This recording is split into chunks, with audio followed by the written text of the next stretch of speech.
Let's talk about retirement. You know, for a lot of people, that word means an ending. But what if it's not? What if it's actually the launch pad for a whole new beginning? In this explainer, we're going to look at how you can take all that experience you've got and channel it into entrepreneurship, making your next chapter the most impactful one yet. So let's just start with the big question that really frames this whole conversation. Is retirement the finish line, or is it maybe the starting block for something brand new? Seriously, how you answer that question changes absolutely everything. And look, to even get on this path, you have to buy into one core belief. Steve Harvey says it perfectly. You are never too old to reinvent yourself. That idea right there, that's the fuel for everything we're about to talk about. Okay, let's just get this out of the way. Retirement is not a death sentence, not even close. It's better to think of it as a strategic pivot.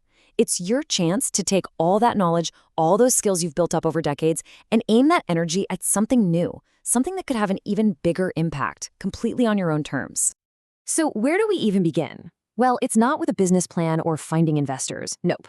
It all starts inside, with a crucial shift in how you think. It's about adopting the founder's mindset. And this is the key. Before you can build a company, before you can build anything, you have to work on yourself. Any new adventure, any new project, it all starts and ends with you. You're the foundation. If that's not solid, nothing else will be. So, how do you do that? Well, it really boils down to two things. First, you've got to consciously decide to reinvent yourself. That means letting go of old ways of thinking that don't serve you anymore. And second, you have to actively add value to you.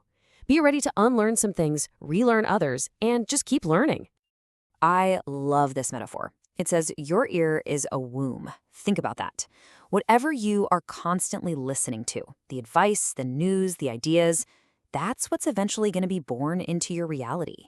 So if you want to change your mindset, you have to be the gatekeeper for your own ears. Okay, once you've started working on that mindset, the next question is pretty obvious. What am I actually going to do? And that brings us right to our second section, finding that core idea. This quote just nails it. Your big idea isn't hiding in some market research report. It's hiding inside you. Those things you're passionate about, your hobbies, your interests, they're not random. They're giant flashing signs pointing you toward what you're meant to do. So I want you to really think about this for a second. What is that thing, the one you do just for the love of it? The thing that makes hours feel like minutes? That's not just a hobby, my friend. That is a clue.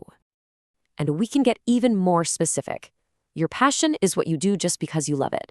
A project, well, that's when you take that passion and aim it at a specific goal. But purpose? That's the big one. That's your calling. That's what you do whether you got paid for it or not. And an idea that's built on purpose, that's an idea that can last. So this is where it all comes together. The real breakthrough happens right where your purpose and your natural talents meet. So your first real assignment here is to get to know yourself. I mean, really be honest. What are your strengths? What are your weaknesses? Because once you connect what you're naturally good at with what you feel called to do, that's where you'll find something truly special. All right, you've got the mindset, you've got the beginnings of an idea. But what does being an entrepreneur at this stage of your life really mean? Let's talk about the true mission. First, we got to draw a line in the sand. Owning a business is great, but it's often about running a model that already exists. Entrepreneurship, that's different. That's about creating something totally new, or taking an old idea and turning it on its head. Think about what ride-sharing did to the taxi industry. That's reinvention. So here's our definition. At its heart, entrepreneurship is a mission to solve a problem that people have. It's about seeing a gap, a need, a frustration in the world, and having the guts to take a smart, calculated risk on a new way to fix it.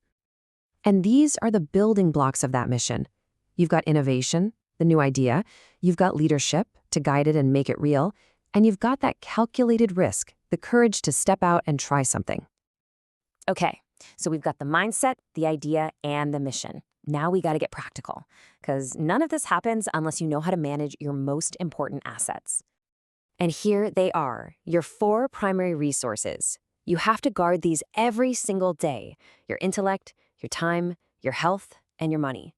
If you let any one of these slip, the whole thing becomes nearly impossible.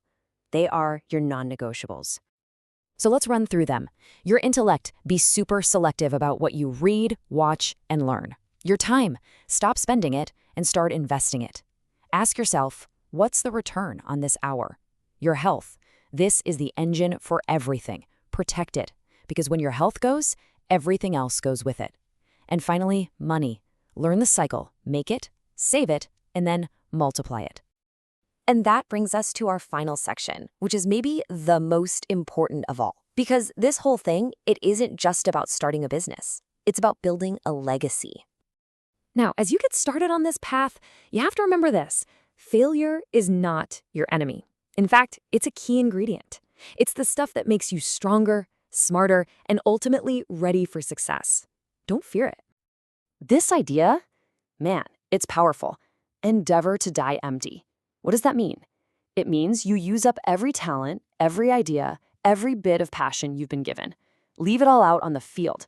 Don't take your best ideas and your greatest potential to the grave with you. And really, it all comes down to this one simple but massive question. It's not about what you own, it's about what you created. It's not about what you left behind for a few people, but the impact you left on the world. What's your answer going to be? So I'll leave you with this final thought. They say the cemetery is the richest place on earth because it's full of unfulfilled dreams and inventions that never happened. You've got the wisdom, you've got the experience, and you've got the time. So the only real question left is, what will you build?